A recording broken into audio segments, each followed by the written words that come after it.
Hello दोस्तों, नमस्ते भाई। कैसे हैं आप सब? उम्मीद है बढ़िया होंगे। और फाइनली झारखंड बोर्ड द्वारा क्लास 9th का मॉडल पेपर जारी कर दिया गया है 2023-24 के लिए। 2024 में जो परीक्षा है 9th के लिए, ये वीडियो बहुत ज़्यादा इंपॉर्टेंट है।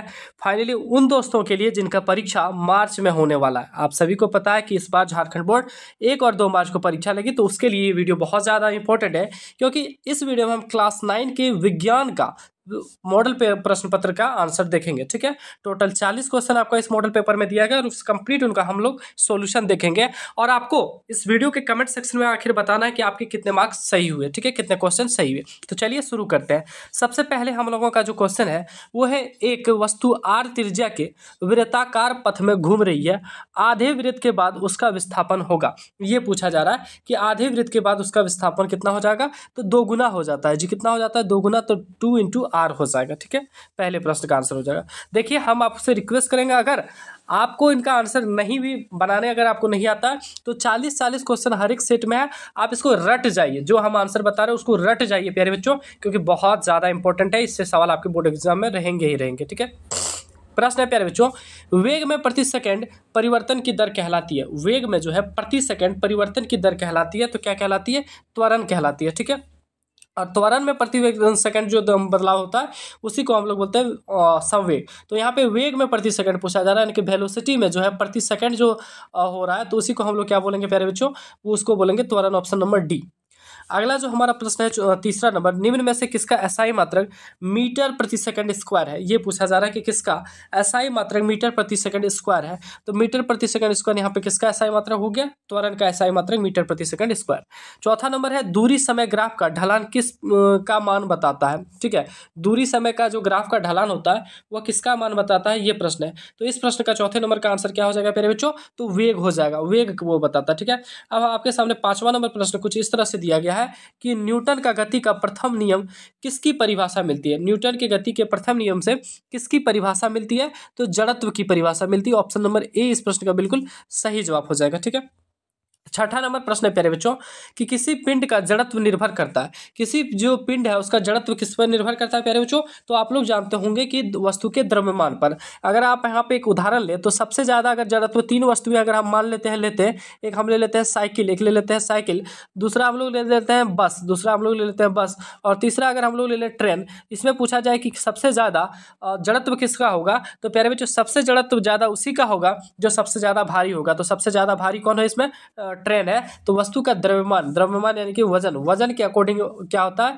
जड़त्व निर्भर करता है। तो बी नंबर इस प्रश्न का बिल्कुल सही जवाब हो जाएगा। ठीक है, अगला प्रश्न है, न्यूटन की गति का कौन सा नियम बल की परिभाषा देता है? न्यूटन की गति का कौन सा नियम बल की परिभाषा देता है? तो ऑप्शन नंबर बी इस प्रश्न का आंसर सही हो जाएगा। न्यूटन की गति का जो है दूसरा नियम, कौन सा नियम? दूसरा नियम बल की परिभाषा देता है। ठीक है, अगला है प्यारे बच्चों 8वां नंबर, 10 मीटर प्रति सेकंड की गति से चलने वाले 0.5 किलोग्राम द्रव्यमान वाले पिंड का संवेग कितना होगा? संवेग पूछा जा रहा है। संवेग बराबर क्या होता है प्यारे बच्चों? आप लोग पढ़े होंगे, संवेग बराबर होता है मास, मास यानी कि द्रव्यमान इंटू वेलोसिटी, द्रव्यमान गुने वेग। तो द्रव्यमान कितना है प्यारे बच्चों? 0.5, और वेग कितना है? वेग है आपका 10। तो 5 गुने जब 10 कीजिएगा तो 5 आ जाएगा, और ये जो आता है वो आता है केजी मीटर पर सेकंड स्क्वायर में। ठीक है, तो आंसर कौन सा हो जाएगा? बी नंबर आंसर हो जाएगा। हालांकि कुछ टीचर आपको सी भी इसका आंसर सजेस्ट करेंगे, जो बिल्कुल गलत है। आंसर कौन सा हो जाएगा? बी नंबर इसका सही हो जाएगा। ठीक है, अगला प्रश्न है प्यारे बच्चों, हमें थोड़ी सर्दी है, फिर भी हम आपके लिए मेहनत कर रहे हैं ताकि आपका एग्जाम खराब ना जाए,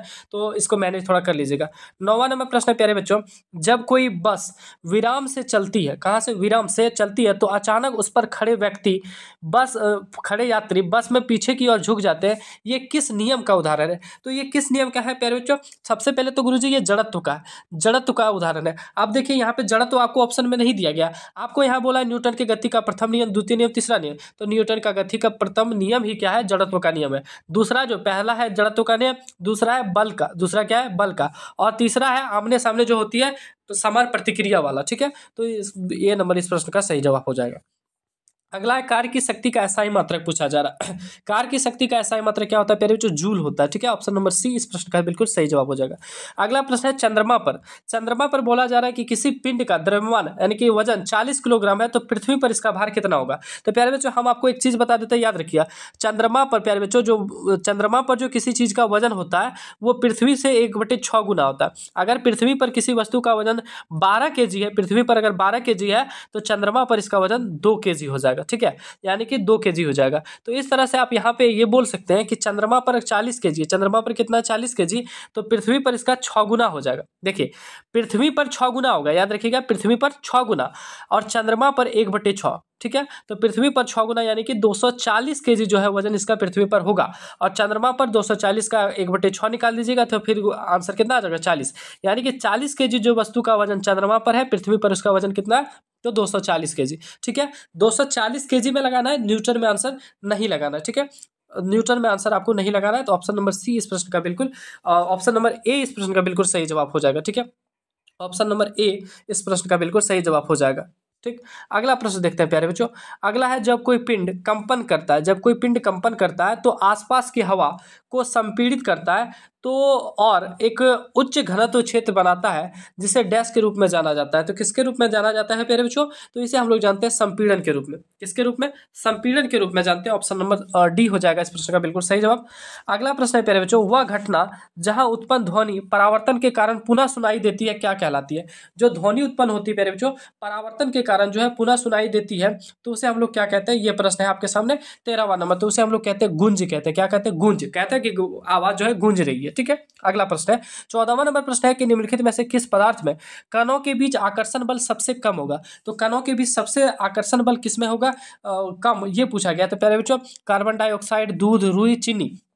तो आपको याद रखना है गैस जो होता है प्यारे बच्चों, गैस में जो है सबसे कम होता है और सबसे ज्यादा ठोस में होता है। ठीक है, आकर्षण बल तो सबसे कम इसमें कौन सा हो जाएगा? गैस। तो गैस कौन है? Carbon dioxide. Option number A इस प्रश्न का बिल्कुल सही जवाब हो जाएगा। अगला प्रश्न है प्यारे बच्चों, किस तापमान पर पानी ठोस और तरल दोनों अवस्था में पाया जाता है?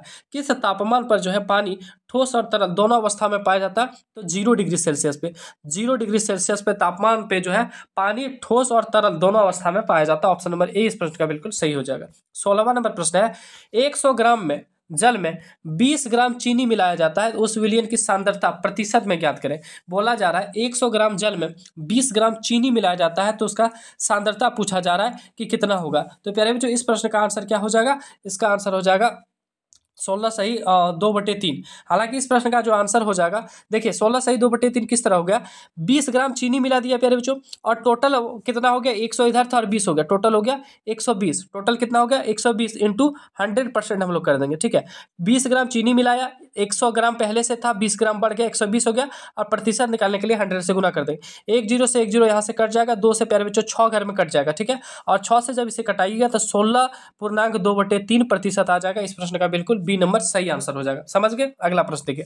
अगला है घनत्व का एसआई मात्रक क्या है? घनत्व का एसआई मात्रक पूछा जा रहा है प्यारे बच्चों। तो ये आप जान रहे हैं कि घनत्व का जो एसआई मात्रक होता है वो होता है केजी घन मीटर। क्या होता है? केजी घन मीटर।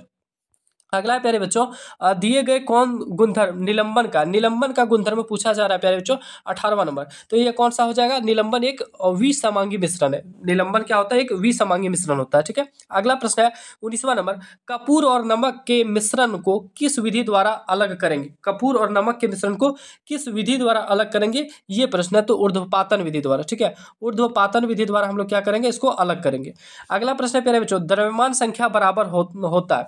द्रव्यमान संख्या बराबर होता है किसका? द्रव्यमान संख्या बराबर होता है, ये प्रश्न है। तो मेरे जो आप सब जान रहे हैं कि द्रव्यमान किसका? प्रोटॉन और न्यूट्रॉन का क्या होता है? बराबर होता है। तो बी नंबर इस प्रश्न का प्रोटॉन और न्यूट्रॉन की संख्या के बराबर होता है। ठीक है, द्रव्यमान संख्या। अगला प्रश्न है प्यारे बच्चों NH3 का आणविक द्रव्यमान क्या है? तो NH3 का जो आणविक द्रव्यमान है ये पूछा गया, तो 17 यूनिट हो जाएगा, 17 यू। ठीक है, अगला प्रश्न है प्यारे बच्चों 22वां नंबर, स्थिर अनुपात का नियम या निश्चित अनुपात का नियम क्या है? स्थिर अनुपात का नियम या फिर इसी को निश्चित अनुपात का नियम कहा जाता है, ये कौन सा है, ये पूछा जा रहा है क्या है। तो याद रखिएगा, इसमें आंसर जो हो जाएगा वो हो जाएगा रासायनिक पदार्थ में तत्व हमेशा द्रव्यमान के अनुसार निश्चित अनुपात में मौजूद होते हैं। तत्व जो है हमेशा द्रव्यमान के अनुसार मौजूद होते हैं। जिस तत्व में जितना ज्यादा द्रव्यमान होगा उसमें तत्व भी उतना मौजूद होगा। तो बी नंबर इस प्रश्न का बिल्कुल सही जवाब हो जाएगा। 23वां नंबर प्रश्न है प्यारे बच्चों आपके सामने, जैसा कि आप देख भी पा रहे हैं कि निम्नलिखित में से 36 ग्राम जल का सही प्रतिनिधित्व करता है।